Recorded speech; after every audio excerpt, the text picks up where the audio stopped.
앞서 보신 대로 우회전 일시정지가 도입된 지 5달이 지났지만 운전자와 보행자들의 혼란은 여전합니다.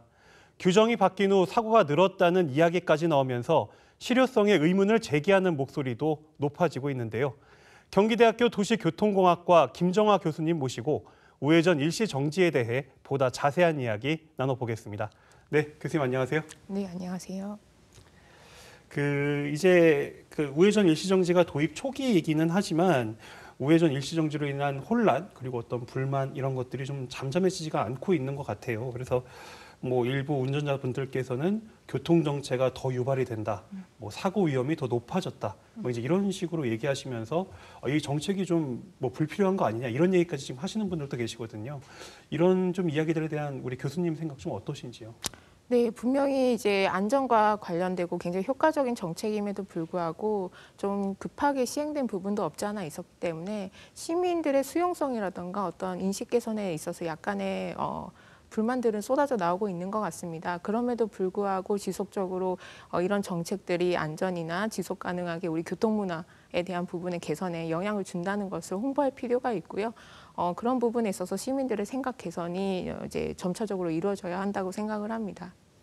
그러니까 좀 지금 현재 불편한 부분이 있지만 꼭 필요한 정책이다 이제 이 말씀이신 거죠? 예, 맞습니다. 이제 불편하긴 하지만 이 부분이 굉장히 필요하다. 어떤 사회적인 부분에서 분명히 개선할 여지가 있다, 개선하는 데 효과가 있다는 것들을 충분히 숙지할 수 있게끔 조금 더 지속적으로 홍보하고 강화할 필요가 있다는 말씀이었습니다. 네. 우회전 이제 일시정지를 하는 이유는 횡단보도를 건너는 보행자들을 좀 보호하기 위한 이제 그런 정책인 걸로 제가 알고 있는데요. 실제로 이제 이 우회전 일시정지를 시행을 했을 때 사고 예방 효과가 크다, 이런 자료 같은 게 있을까요? 네, 작년에 이제 법 개정하고 7월 달 한 달 동안 이제 경찰청에서 보도한 자료에 의하면은 거의 한 이제 반 정도의 어떤 사망자 수가 줄었다라고 한 적도 있는데요. 전체적으로 이제 해외 사례를 봐더라도 이제 우회전할 때 일시정지를 해서 보행자 접근 유무나 자전거의 접근 유무를 확인했을 때 사고율이나 사망자 수가 크게 감소한 어떤 레포트들이 보고되고 있습니다. 네, 좀 더 구체적인 어떤 어느 나라의 이런 사례들도 좀 얘기해 주실 수 있을까요? 네, 이제 캐나다에서는 이제 전방에 이제 빨간불이 있을 때 우회전을 전반적으로 금지를 하고 있는데 이 부분에 대해서 기존에는 허용했다가 금지하기까지 어떤 연구 결과를 이제 지속적으로 이제 진행을 하고 있는 상황이고요. 미국 같은 경우도 60, 70년대 이제 전방에 빨간불에 있을 때 우회전을 이제 금지했다가 80년대에 다시 이제 허용한 사례가 있습니다. 그때 자전거에 대한 사고율이 100% 정도 증가하고 보행자에 대한 사고는 한 60% 정도 증가했다는 데이터가 보고된 바 있습니다. 아까 미국 같은 경우는 보행자 일시정지를 시행을 했다가 다시 이제 하지 않았는데 그렇게 하고 나니까 자전거 사고, 보행자 사고가 이제 많이 폭발적으로 좀 늘어났다고 볼 수 있었던 거네요. 네, 미국 또한 이제 자동차 문화 중심이다 보니까 자동차 중심의 문화다 보니까 그런 어떤 시민들의 불만에 대해서 정책을 이제 한 번 더 바꾼 사례가 되겠는데요. 그렇게 다시 바꾸고 나니 이제 교통사고가 이제 급격히 증가하는 어떤 데이터들이 나오고 있는 상황이죠. 우리나라 또한 이제 이 지금 일시적으로는 이제 불만도 쏟아져 나오고 어떤 교통사고가 오히려 증가했다 이런 목소리도 나오고 있지만 장기적으로 봤을 때는 어떤 보행자의 안전에 있어서 충분히 효과적인 정책이라고 생각합니다. 네, 그러니까 교수님 말씀 들어보면 이 우회전 일시정지는 사고를 줄일 수 있는 좀 어떤 확실한 그런 정책이다라고 이제 볼 수가 있을 것 같은데 지금 최근에 일부 언론에서 나온 보도나 이런 걸 보면은 우회전 일시정지를 시행한 이후에 오히려 사고가 늘었다. 이제 이런 기사들도 나온 적이 있거든요.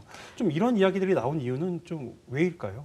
저도 그 기사를 본 적이 있는데 이제 올해 1월부터 3월달까지의 어떤 사고율과 사망자 수를 비교한 통계치라고 생각을 합니다. 근데 작년과 비교해서 우리가 또 한번 고려해 봐야 될 부분이 코로나에 대한 부분에서 좀 통행량이 전반적으로 증가했기 때문에 교차로의 통행량이라든가 보행자 수의 증가 대비 얼만큼 사망자 수가 증가했고 교통사고가 증가했는지에 대한 부분을 조금 더 검토할 필요가 있고요. 단기간의 데이터보다는 이 정책을 시행한 지 얼마 되지 않았기 때문에 좀 지속적으로 보고 사고율이라든지 사망자 수에 대한 모니터링이 필요하다고 생각을 합니다. 그러니까 교수님 말씀 들어보니까 그럴 것 같은 게 지금 우리가 이제 한 3년 동안 코로나 때문에 외출도 하지 않고 이제 야외 활동을 잘 하지 않았다가 지금 이제 올 초에 마스크도 이제 좀 해제가 되고 하면서 사람들이 그 외부 활동을 더 많이 했을 거란 말이죠. 그래서 네. 이제 그런 것들의 영향이나 이런 것들이 좀 고려되지 않은 그 데이터일 수 있다. 이제 이런 네, 말씀이시겠네요. 이제 통계적으로 그런 부분에서 오류가 충분히 있을 수 있는 보고일 수도 있다는 생각이 들었고요. 이게 데이터라는 게 단순히 일시적인 혹은 짧은 기간 동안의 현상만을 보고 이제 파악하고 정의를 내릴 것은 아니라고 생각을 합니다.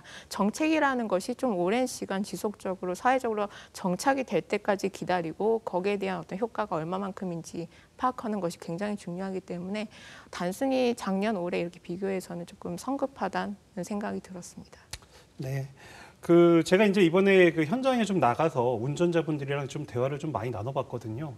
우회전 일시정지를 해야 된다라는 거에 공감들은 많이 하시는데 좀 가장 힘들 때가 언제냐면 뭐 출근길, 그러니까 정체가 굉장히 심한데 이 정체가 심한 상황에 횡단보도 근처에 뭐 버스 정류장이나 이런 게 있을 때 그러면 버스들이 또 이제 길게 줄이 늘어서 있잖아요. 네. 거기에서 기다리고 있고 또 이제 우회전 일시정지까지 지켜야 되고 뭐 이제 이런 상황들이 이제 발생을 하다 보면 그 우회전을 하는 데만도 막 15분씩 걸린다, 20분씩 걸린다 이런 얘기도 하시더라고요. 그래서 네.